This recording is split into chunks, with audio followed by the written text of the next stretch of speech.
Hi there, good morning. Thanks for joining me. Welcome to a bit of my day. I can't believe what a week I've had making videos, but I'm enjoying it while I can. Now I got out my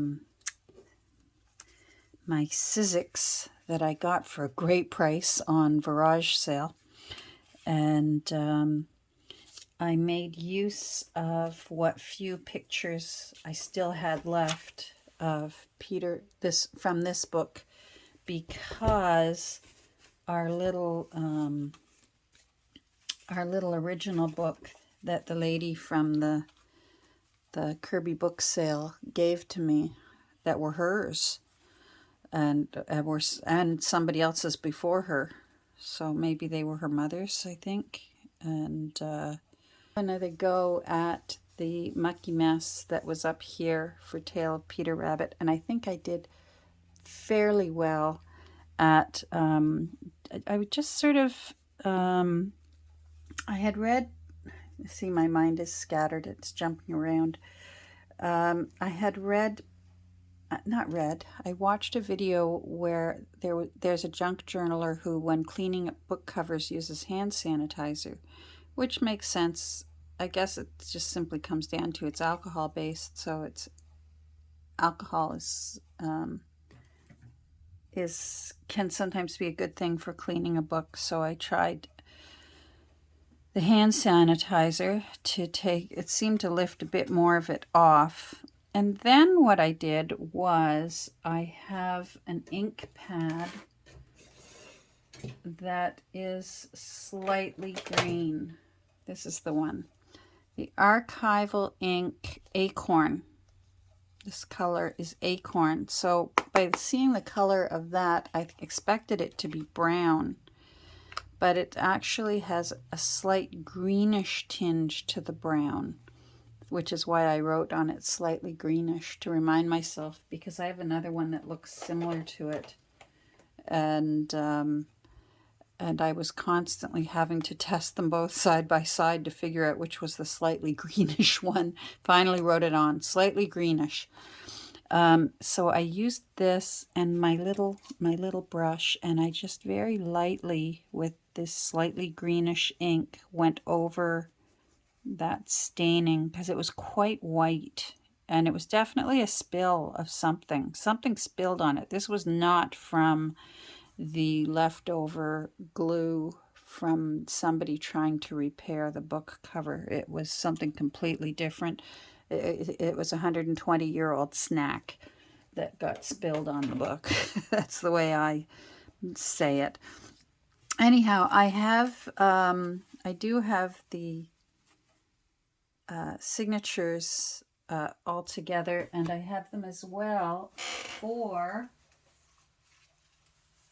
our little squirrel nutkin. I've been working on squirrel nutkin off camera. There's no sense doing both of them. They were exactly the same process. So we worked on Peter Rabbit together, and then after I turned off the camera, I just simply did the exact same thing with squirrel nutkin.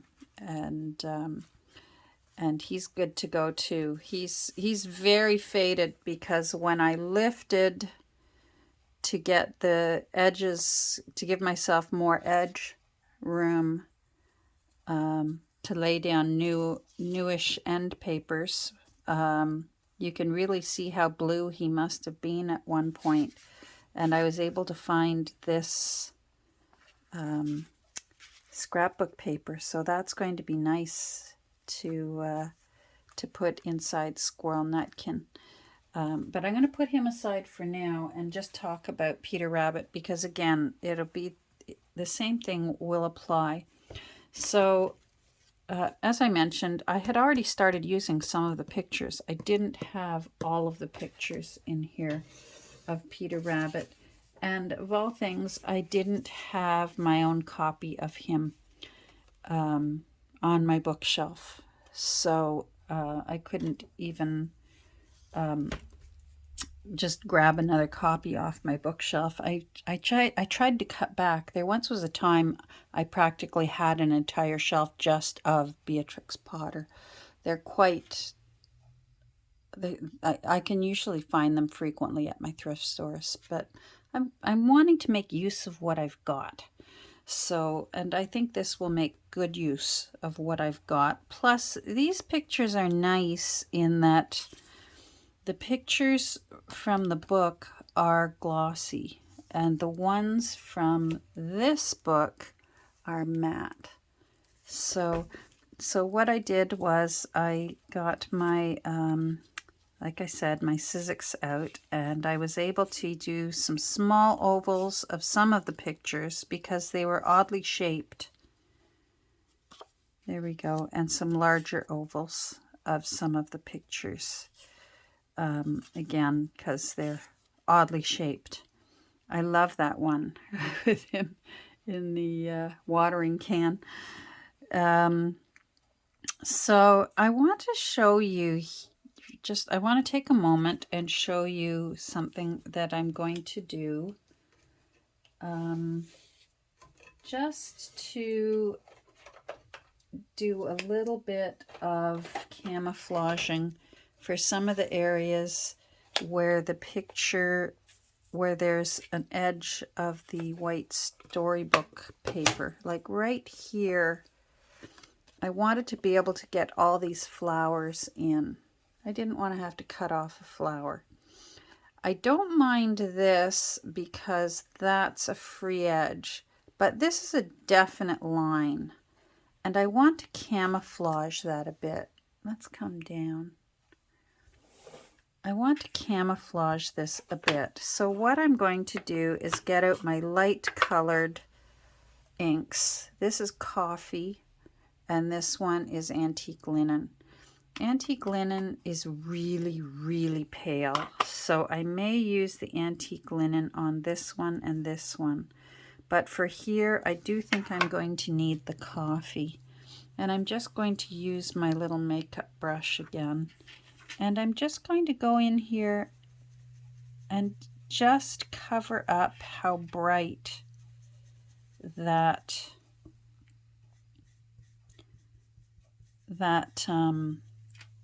one little edge is.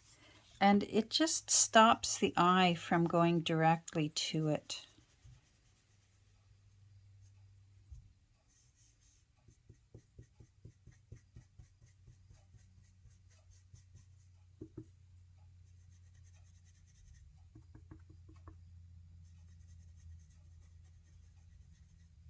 There we go.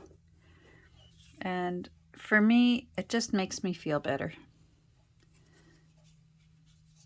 So, and again here, these ones I think I will use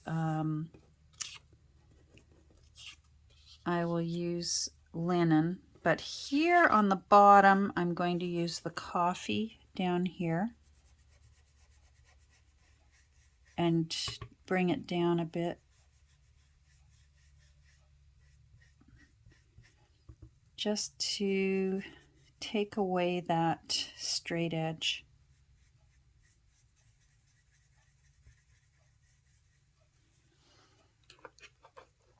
And then,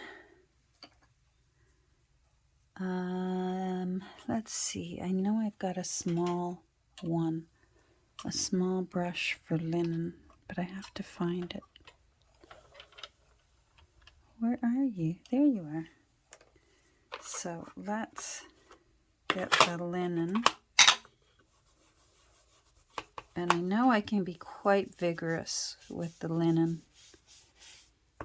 And just take away some of that line.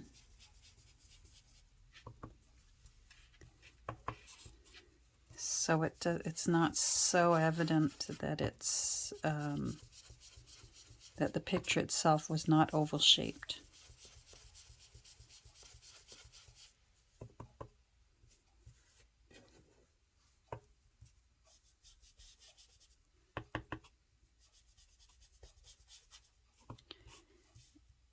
And fortunately we can do this because it's not matte. Pardon me, it's not the glossy picture, the glossy paper. See, that looks much better. That camouflages really well. That it wasn't really an oval. So that's good. Happy with that. That one's going to have to be different. I've got a tiny little bit of white here. And I think I'm going to go in with green on that. Here we've got a little bit of the white down here. For some of them, I just couldn't see when I was laying down the frame for the cutting frame. So there again, that just takes away a bit of that white. I'm happy with that. Same with up here with the mama, the picture of mama. And there's Peter exhausted from trying to get away from Farmer McGregor.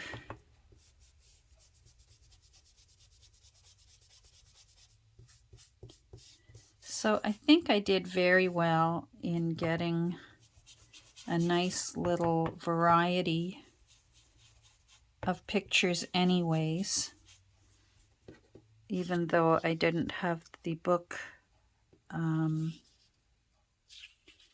There, that's the way that goes.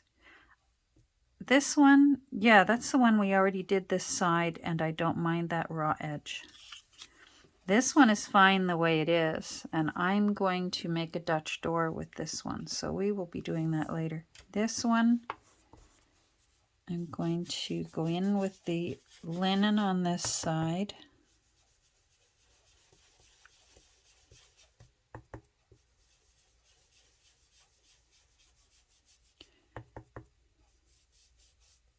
And a bit of linen up here.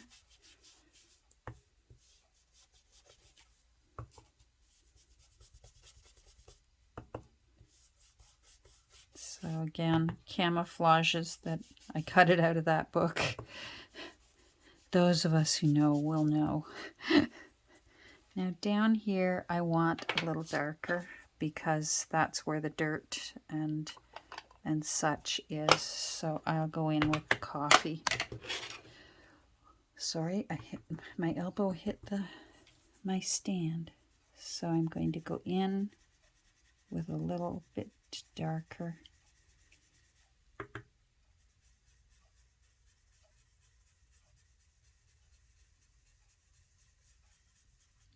And there, that camouflages and makes it look like it's complete. This is an extra of that, but I still will find a way to fit it somewhere in because that's so cute. It's worth putting in. It's worth putting in the book twice. I think that's plenty of the original pictures to still honor this little book and give it a little bit of a tip of the hat to what it once was. Here's our only pages that we have from it. Thank goodness. This one I would definitely want. If there was only one that I could have out of the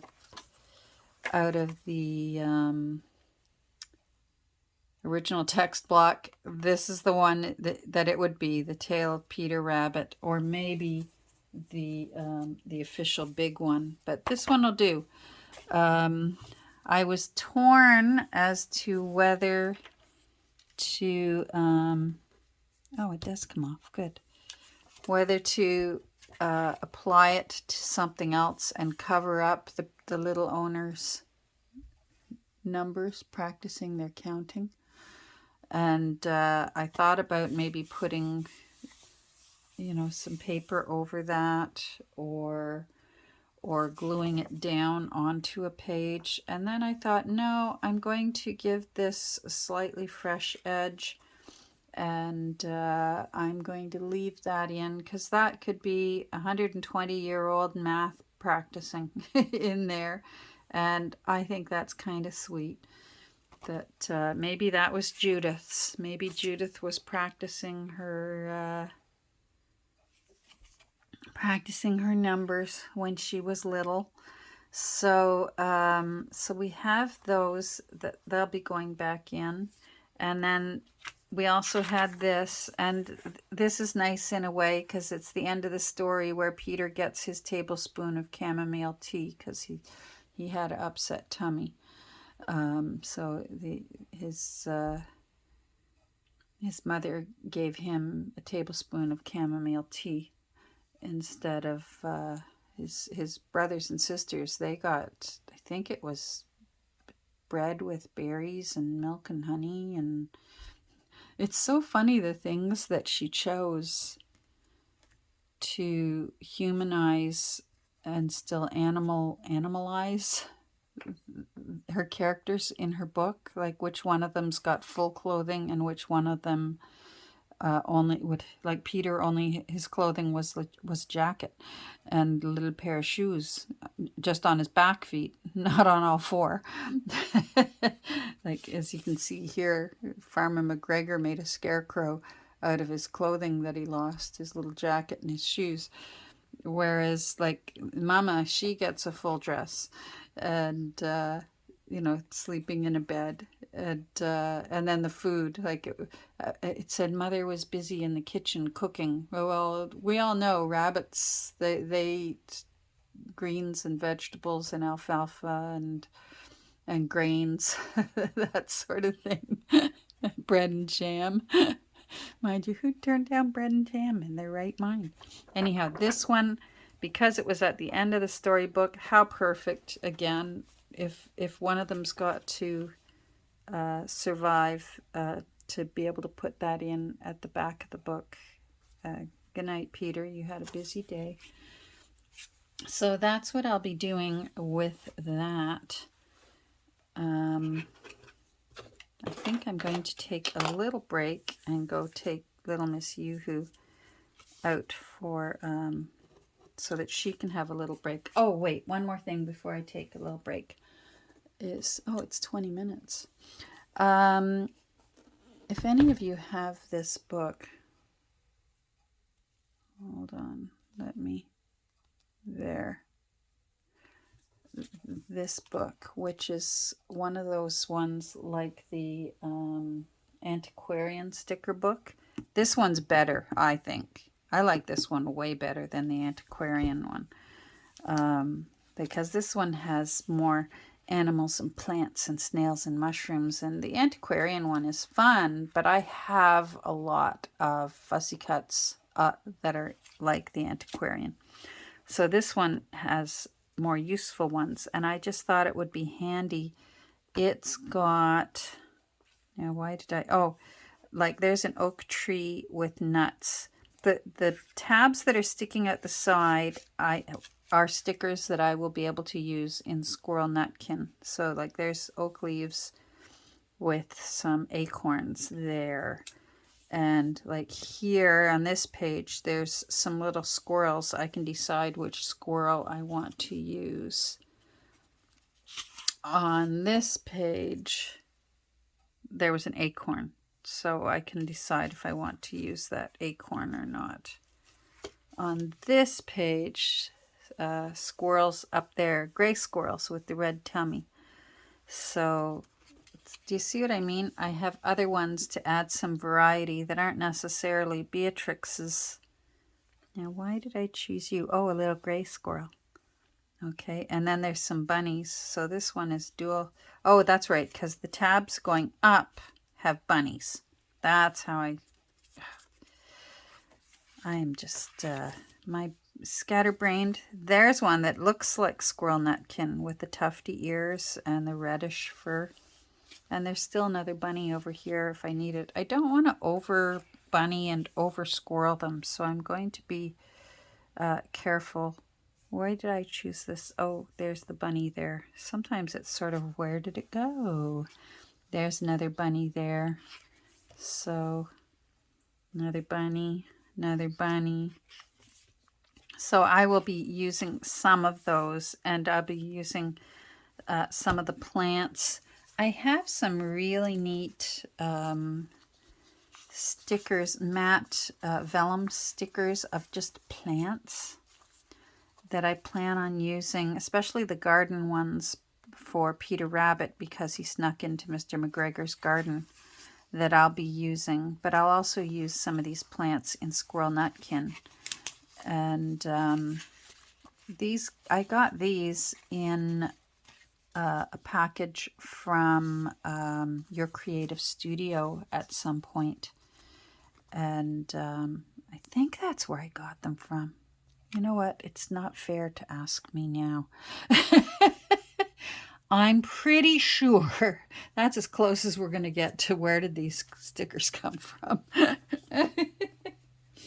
Anyhow, you know what? Instead of saying I'll be back, if you follow along with me, you've watched me do Dutch doors before. So I chose blue in honor of Peter Rabbit's little blue jacket that he lost. But what I will be doing is, I think I'm going to use this as for the Dutch door, and I'll cut down, around, and down, and that will show the other page that will be behind it. So it will show this page, which is the page that I will be adding this to. So it'll have a nice presentation when it opens. So that's the plan. So the next time we get together, that's my plan, and I will be doing the same thing. I went through and found all the pictures from Squirrel Nutkin out of the same Tales of Peter Rabbit and His Friends. And so when I get back upstairs after taking Her Royal Highness out to do what she needs to do, I will be... Oh, I better see whose that is. Nope, that's spam. I love now that your phone ID can say likely spam. Oh, what a relief. The trouble is you've got to listen to it ring because I'm not picking it up. It's across the room. Anyhow, thanks for joining me today. I hope you have a great rest of your day. And we will get together soon because these are coming together really nicely. And I'm really excited about them. Take care. Bye.